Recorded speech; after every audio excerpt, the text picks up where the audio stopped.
کیا آپ جانتے ہیں کہ حضرت آدم اور حضرت حوا کے ساتھ جنت سے صرف انسان ہی نہیں نکالا گیا بلکہ ایک مور ایک سانپ بھی جنت سے نکالے گئے ہیں۔ اب سوال یہ ہے، لیکن کیوں؟ کیا ان کا کوئی گناہ بھی تھا یا ایسے ہی یہ نکال دیے گئے؟ اسلامی روایات میں ایسے کئی واقعات موجود ہیں جو بظاہر چھوٹے لگتے ہیں مگر ان کے اندر بہت بڑی حکمتیں چھپی ہوتی ہیں۔ آج ہم بات کریں گے کہ ایک ایسے واقعے کی جو جنت میں پیش آیا، اور جنت جس کے نتیجے میں صرف انسان نہیں بلکہ دو مخلوقات یعنی مور اور سانپ کو بھی نکالا گیا۔ روایات میں آتا ہے کہ شیطان نے ایک سانپ سے کہا، مجھے اپنی پیٹھ پر بٹھا کر جنت میں لے چلو، میں کسی کو نقصان نہیں دوں گا، بس آدم اور حضرت حوا سے بات کرنا چاہتا ہوں۔ سانپ نے اجازت دی اور یوں شیطان حضرت آدم علیہ السلام اور حضرت حوا تک پہنچ چکا۔ کچھ روایات میں ہے کہ مور نے بھی شیطان کی جنت میں داخل ہونے میں سہولت فراہم کی۔ اس نے سانپ اور شیطان کو جنت کے دروازے کی طرف رہنمائی دی۔ اسی رہنمائی کی وجہ سے سانپ اور مور دونوں جنت سے نکال دیے گئے۔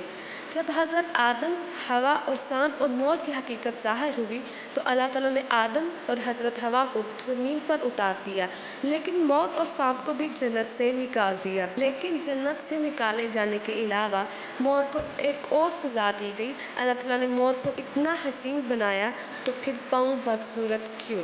یہ ایک سوال ہے جس کا جواب ہے، جب مور نے شیطان کو جنت میں داخل ہونے کی راہ دکھائی تو اللہ تعالیٰ نے اسے سزا کے طور پر اس کے خوبصورت جسم کے مقابلے میں بدصورت پاؤں عطا کیے تاکہ قیامت تک اس کی نافرمانی کی ایک نشانی باقی رہے۔ قرآن نے اس واقعے کی طرف اس طرح اشارہ کیا ہے، سورۃ البقرہ کی آیت نمبر 36 کا ترجمہ، پھر شیطان نے ان کو وہاں سے پھسلا دیا اور وہ نعمتیں جن میں وہ تھے ان سے نکلوا دیا۔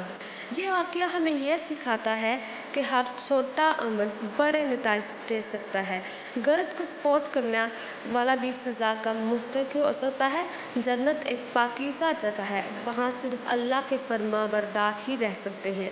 آج بھی اگر ہم کسی باطل کی مدد کرتے ہیں، چاہے بظاہر ہمارا مقصد نقصان نہ ہو، لیکن نیت اور عمل کی بنیاد پر انسان پکڑا جا سکتا ہے۔